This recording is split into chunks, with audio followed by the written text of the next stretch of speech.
Hey sports fans, just thought I'd make another random video about some common motorcycle chemicals, stuff we use. Here's your blue Loctite.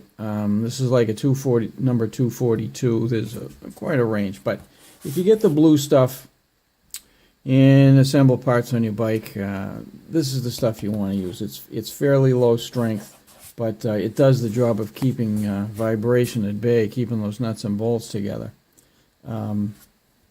262, this is the red death. It's red, this stuff's blue. If you use the red stuff, this ain't gonna come apart without a hammer and a chisel. I mean, when you put the two parts together, you eliminate the air between them, as with all Loctite products, and it sets up and bonds. And this is made for mounting bearings and studs and stuff that will never come apart again. Don't use it on most things. There may be a few things indicated where you'd use it on, but it's serious stuff. Once you put it together, don't plan on getting it apart.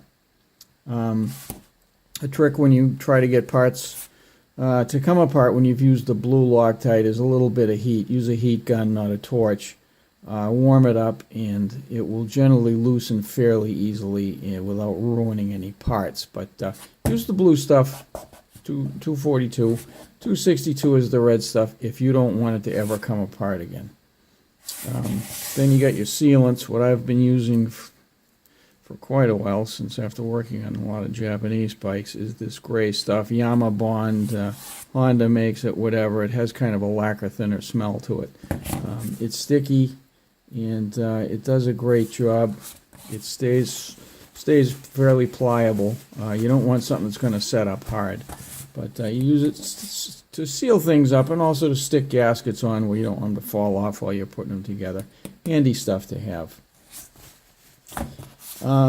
If you're putting isolastics together or any rubber products, here's something P80.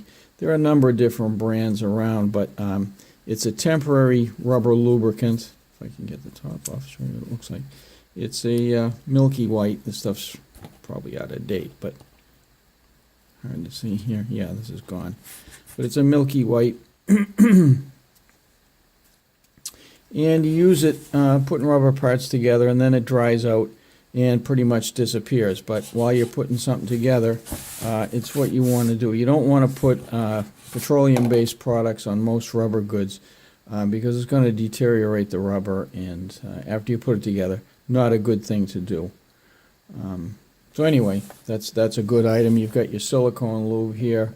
For most other rubber products, it's not good for all applications, but if you can tolerate silicone, that stuff does the job for sliding rubber parts together. And here we go. And this is sort of a take two on your brake fluids. Dot 3 and dot 4 is the brake fluid you want to use on Girling brake systems, which vintage British bikes used. This is the stuff you want to use. 3 and 4, both compatible. Everything's fine. Dot 5 silicone, not suitable for Girling brake systems. On vintage bikes, use your Castrol 3 and 4. You don't want to use silicone. It's made for high temperature usage to prevent fade, and you don't want to use it on a vintage bike. It's not what it's made for. Always check the cap on your master cylinder or check the owner's manual to see what it requires. But all these vintage bikes, you want, vintage British bikes, you want a dot 3 or dot 4. Plus, yeah, lots of other brands too.